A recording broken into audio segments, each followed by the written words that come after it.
Hello friends, welcome to study with Berojgar. सीधी बात, no बकवास। आज આપણે ટોપિક કરીશું pre stocking and point management, જે અત્યારે હાલમાં હું 12 MCQ આ ટોપિક બેઝ કરાવું છું. અને જે લોકોને વધારે MCQ જોઈએ અને આ ટોપિકનું PDF જોઈએ, પેઇડ PDF રહેશે, PDF જોઈએ તો એણે મને આ ટેલિગ્રામ મારું ગ્રુપ છે સ્ટડી બેરોજગાર, એના ઉપર મને મેસેજ કરવાનો રહેશે કે આ ટૉપિક છે અને એનું મને PDF જોઈએ છે. આ PDFની અંદર આ ટૉપિક રિલેટેડ MCQ, એમાં 26 MCQ આવશે પ્લસ મટીરિયલ, આનું જ મટીરિયલ આવશે ગુજરાતી લેંગ્વેજમાં. તો આપણે ટાઈમ વેસ્ટ નથી કરતા, કારણ કે આપણે તમારી પાસે અને મારી પાસે બંને પાસે ટાઈમ નથી. તો ચલો આપણે સ્ટાર્ટ કરીએ.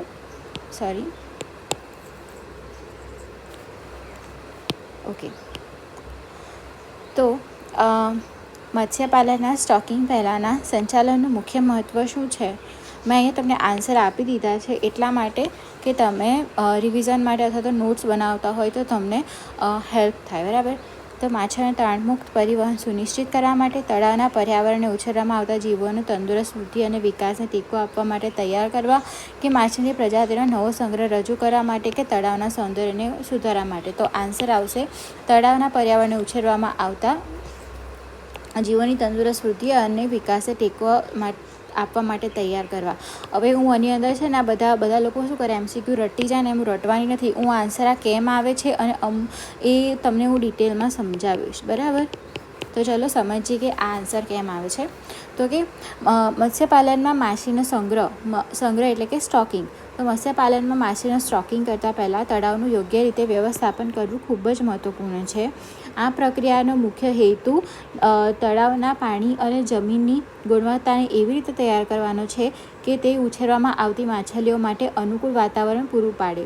તેમાં માછલીના pH સ્તરને નિયંત્રણ કરવું, પોષક તત્વો ઉમેરવા, શિકારી જીવો અને બિનજરૂરી વનસ્પતિને દૂર કરવી વગેરેનો સમાવેશ થાય છે. જો તળાવનું પર્યાવરણ યોગ્ય રીતે તૈયાર ન હોય તો માછલીઓની વૃદ્ધિ અટકી શકે છે, રોગ થવાની શક્યતા વધી શકે છે અને ઉત્પાદન ઘટી શકે છે. ક્વેશ્ચન નંબર 2, મજબૂત તળાવના પાળાનો ઢાળ ગુણોત્તર સામાન્ય રીતે કેટલો હોવો જોઈએ? 1:1 અથવા 2:1, 2:1 અથવા 3:1, 3:1 અથવા 4:1, 1:2 અથવા 1:3. તો આન્સર આવશે 2:1 અથવા 3:1. તો કેમ? તો કે તળાવના પાળા એટલે કે બંધારા,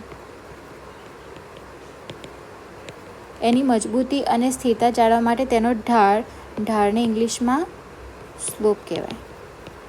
તો એનો સ્લોપ યોગ્ય ગુણોત્તરમાં હોવો જરૂરી છે.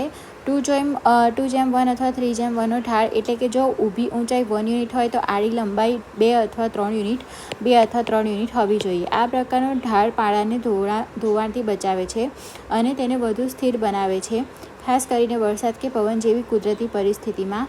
જો ઢાળ ખૂબ સીધો એટલે કે 1:1 હોય તો પાળા ધોવાઈ જવાની શક્યતા વધી જાય છે, જ્યારે ખૂબ ઓછો ઢાળ એટલે કે 1:3 અથવા તો 1:2 વ્યવહારિક રીતે ઓછો ઉપયોગી છે અને વધુ જગ્યા રોકે છે.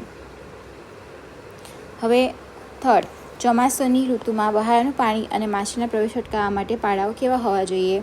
આસપાસની જમીન કરતાં નીચા, આસપાસની જમીન સાથે સમાન સ્તરે, આસપાસની જમીન કરતાં ઊંચા. પાળાની ઊંચાઈ મહત્ત્વપૂર્ણ નથી. અથવા તો શું આન્સર આવે? તો કે આસપાસની જમીન કરતાં ઊંચા. તો કેમ આ આન્સર આવે?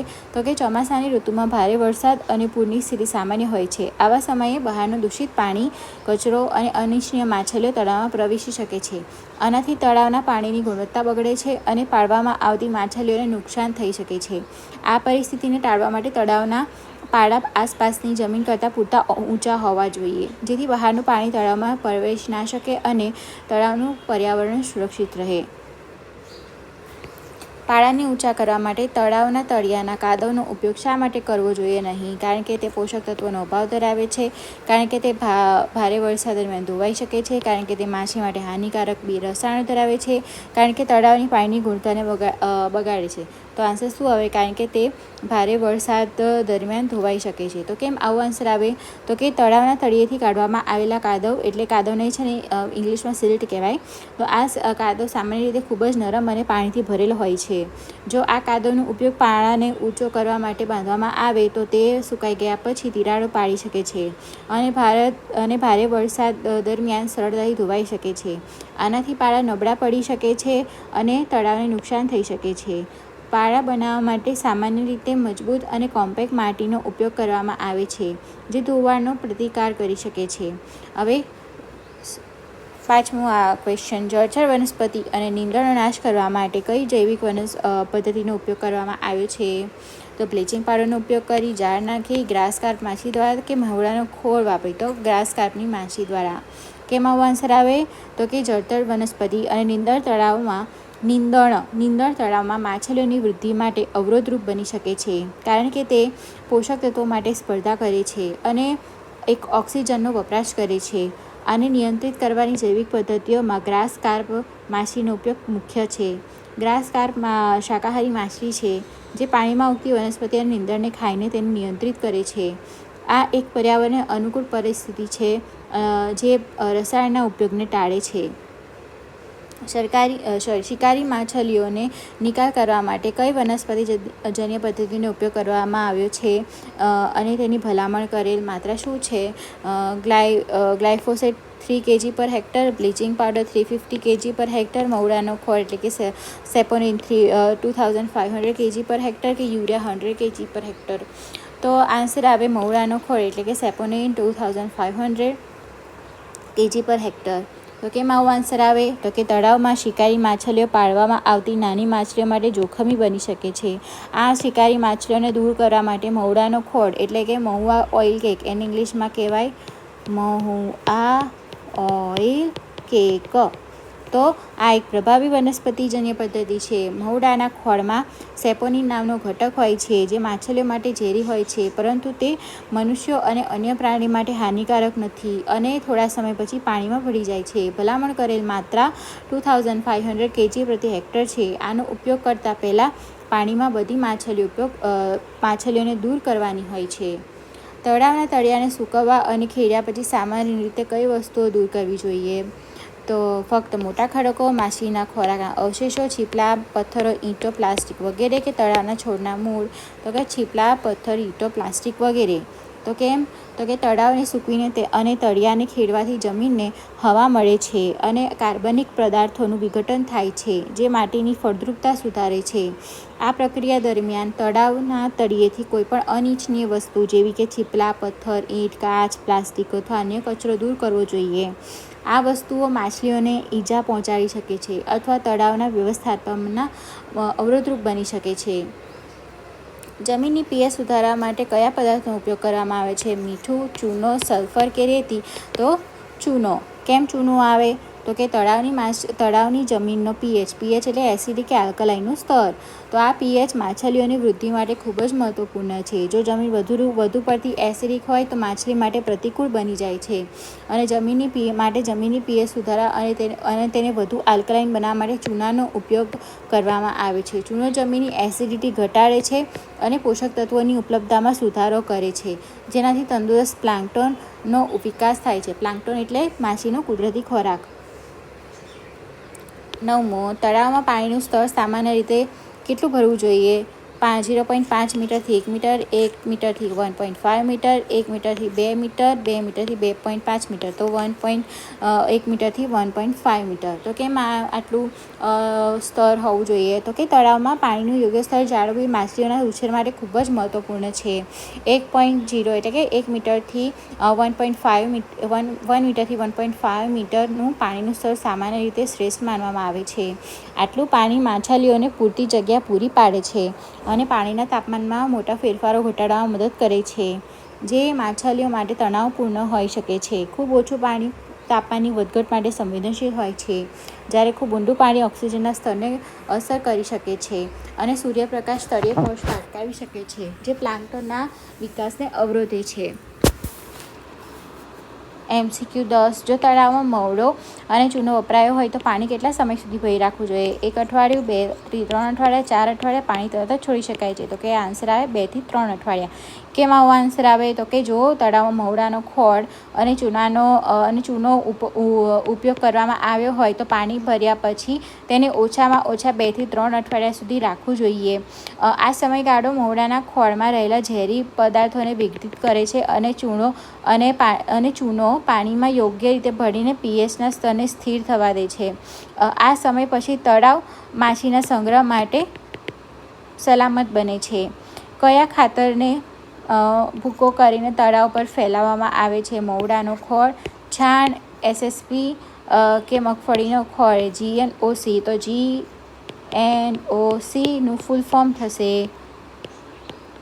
Groundnut oil cake. તો આન્સર આવશે મગફળીનો ખોળ, GNOC. તો કેમ આવો આન્સર આવે તો કે તળાવમાં કુદરતી ખોરાક જેમ કે પ્લાન્ટોના ઉત્પાદનને પ્રોત્સાહન આપવા માટે ખાતરોનો ઉપયોગ કરવામાં આવે છે. મગફળીનો ખોળ એક કાર્બનિક પદાર્થ છે જે નાઇટ્રોજન અને અન્ય પોષક તત્વોથી ભરપૂર હોય છે. તેનો ભૂકો કરીને તળાવ પર સમાન રૂપે ફેલાવવામાં આવે છે જેથી તેને ધીમે ધીમે વિઘટિત થાય છે અને માછલીઓ માટે કુદરતી ખોરાકનું ઉત્પાદન વધારે છે. મહુડાનો ખોળ એટલે કે હવે આ બીજા આન્સર કેમ ના આવે તો કે મહુડાનો ખોળ છે ને એ મુખ્યત્વે માછલીના નાશક તરીકે વપરાય છે, જ્યારે છાણ અને SSP છે ને એ ખાતર તરીકે વપરાય છે. પરંતુ અહીંયા છે ને ભૂકો કરીને ફેલાવાનો સંદર્ભ જો આ ભૂકો કરીને ફેલાવવાનો સંબંધ મગફળીના ખોળ સાથે વધુ સુસંગત છે જે ધીમે ધીમે પોષક તત્વો છોડે છે.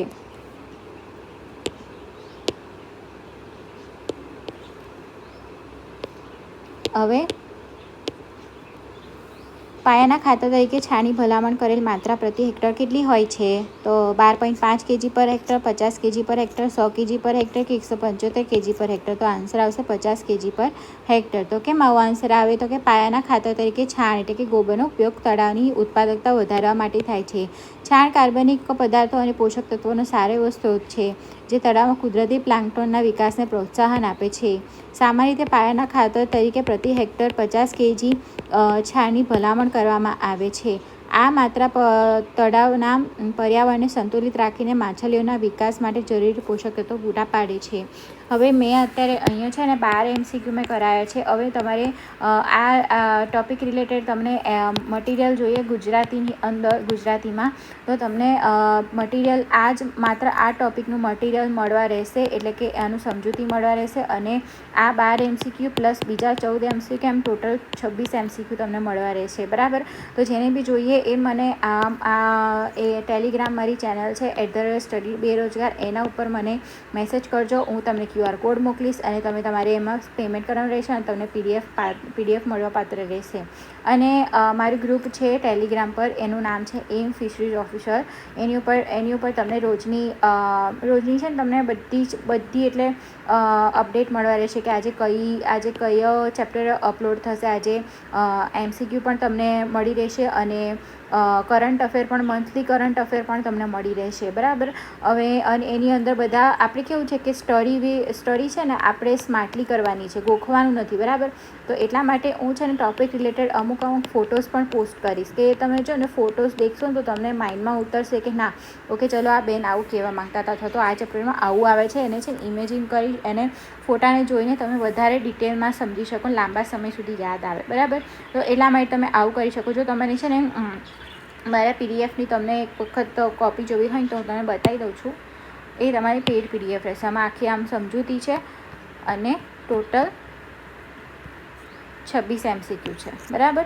અને મારું મટીરિયલ મળવા રહેશે PDF ટેલિગ્રામ પર @study બેરોજગાર અને મારું ગ્રુપ છે ટેલિગ્રામ એમ ફિશરીઝ ઓફિસર.